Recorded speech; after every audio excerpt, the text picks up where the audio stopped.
ଗତକାଲି ବାରିପଦା ଝାରସୁଗୁଡ଼ା ସମ୍ବଲପୁର ହୀରାକୁଦରେ heat wave realise ହେଇଥିଲା। ତା ସହିତ ବଲାଙ୍ଗୀର ଜିଲ୍ଲାରେ ୱାର୍ମ ନାଇଟ୍ ବି ରିଅଲାଇଜ୍ ହେଇଛି। ଆଉ 40 ଡିଗ୍ରୀ କିମ୍ବା ତାଠୁ ଅଧିକ ରେକର୍ଡ଼ କରାଯାଇଛି ଭଦ୍ରକ, ଝାରସୁଗୁଡ଼ା, ସମ୍ବଲପୁର, ହୀରାକୁଦ, ବାରିପଦା, ବଲାଙ୍ଗୀର, ଟିଟିଲାଗଡ଼, ବୌଦ୍ଧ ଜିଲ୍ଲାରେ।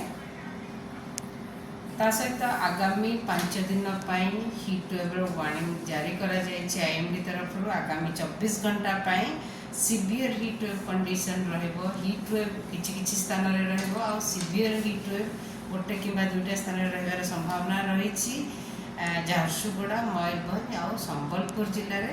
ତା ସହିତ ହିଟ୍ ୱେଭ୍ କିଛି କିଛି ସ୍ଥାନରେ ହେବାର ସମ୍ଭାବନା ରହିଛି ବାଲେଶ୍ୱର, ଭଦ୍ରକ, ମୟୂରଭଞ୍ଜ, ଅନୁଗୁଳ, ଢେଙ୍କାନାଳ, ବଲାଙ୍ଗୀର, ବୌଦ୍ଧ, ସୋନପୁର, ସମ୍ବଲପୁର, ଗଜପତି, ସୁନ୍ଦରଗଡ଼ ଆଉ କଳାହାଣ୍ଡି ଜିଲ୍ଲାରେ। ତା ସହିତ ହଟ୍ ଆଣ୍ଡ ହ୍ୟୁମିଡ୍ ୱେଦର ବି ରହିବାର ସମ୍ଭାବନା ରହିଛି। ତା ପାଇଁ ୟେଲୋ ୱାର୍ଣ୍ଣିଂ ଦିଆଯାଇଛି। ଖୋର୍ଦ୍ଧା, ପୁରୀ, ଯାଜପୁରରେ ରହିବ।